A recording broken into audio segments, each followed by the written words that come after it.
Bonsoir tout le monde.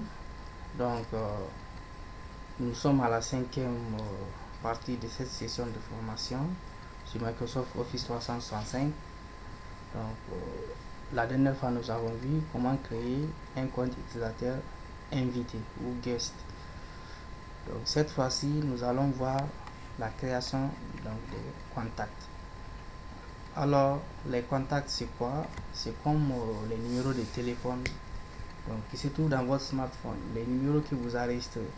Pour pouvoir envoyer un message, il faut enregistrer un numéro dans votre téléphone avec un nom sur le numéro.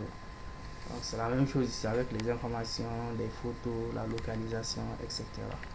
Donc Office 365 aussi c'est la même chose. Pour pouvoir utiliser Outlook et envoyer des emails aux utilisateurs externes d'autres organisations.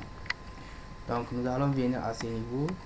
Donc un peu à gauche, en haut à gauche, vous avez donc sous le menu user, vous avez contact. Si vous cliquez sur contact, vous avez ajouté contact. Là, là où vous voyez add multiple contacts, cela veut dire quoi? Vous allez essayer d'utiliser donc de mettre à la fois un groupe de contacts, tout simplement, à la différence de l'autre côté. Et ici, c'est importer sous forme de fichier ou exporter sous forme de fichier CSV.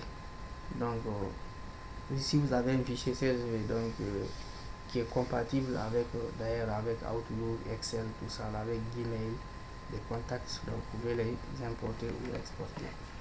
Cliquez sur ajouter un utilisateur. Donc, autant pour moi, pas utilisateur, mais contact. Cliquez sur contact.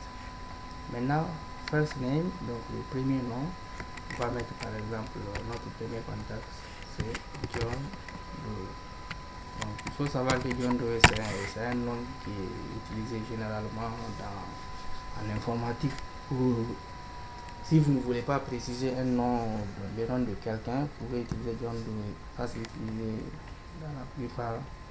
Donc, voilà, les tutoriels. Email, je peux mettre par exemple ici John outlook.com ou .fr. Je peux dire de cacher les informations de mon organisation, tout comme je peux les montrer. Donc, voilà. Ici, office number, donc compagnie name, donc le nom de la compagnie. Là, je vais dire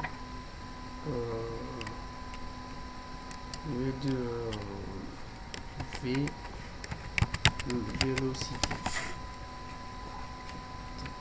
Phone number, je peux mettre 0, 1, 2, 3, 4, 5, 6, 7, 8, 9. Mobile phone, fax, title. Je suis pas obligé de renseigner toutes ces informations là. HTTPS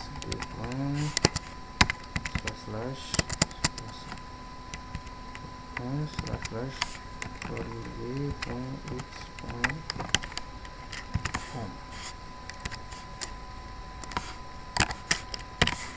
Ok, street,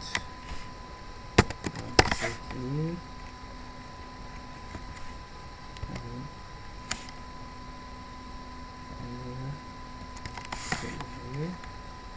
province. Bon, vous pouvez renseigner n'importe, bon, pas n'importe quelle information, mais c'est-à-dire vous devez renseigner les vraies informations donc du contact, parce que après ça va apparaître dans les informations. Je peux prendre par exemple le pays tel que les États-Unis, ou je pense, ça dépend du pays. Donc, voilà. Après je mets add.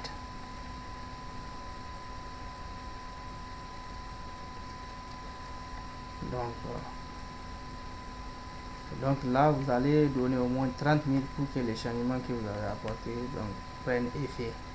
Là, si vous voulez, vous pouvez ajouter un autre contact. Sinon, vous pouvez éditer le contact John Doe. Donc voilà, vous venez de créer un contact utilisateur. Là, c'est comme dans votre smartphone, enregistrer un numéro de téléphone tout simplement. Maintenant, si vous voulez envoyer par exemple des emails avec Outlook, John Doe va apparaître dans les contacts que vous allez rechercher pour envoyer les emails. Donc, vous revenez à ce niveau, vous avez Add Multiple Contacts. Donc là, on va vous demander de télécharger le fichier au format CSV.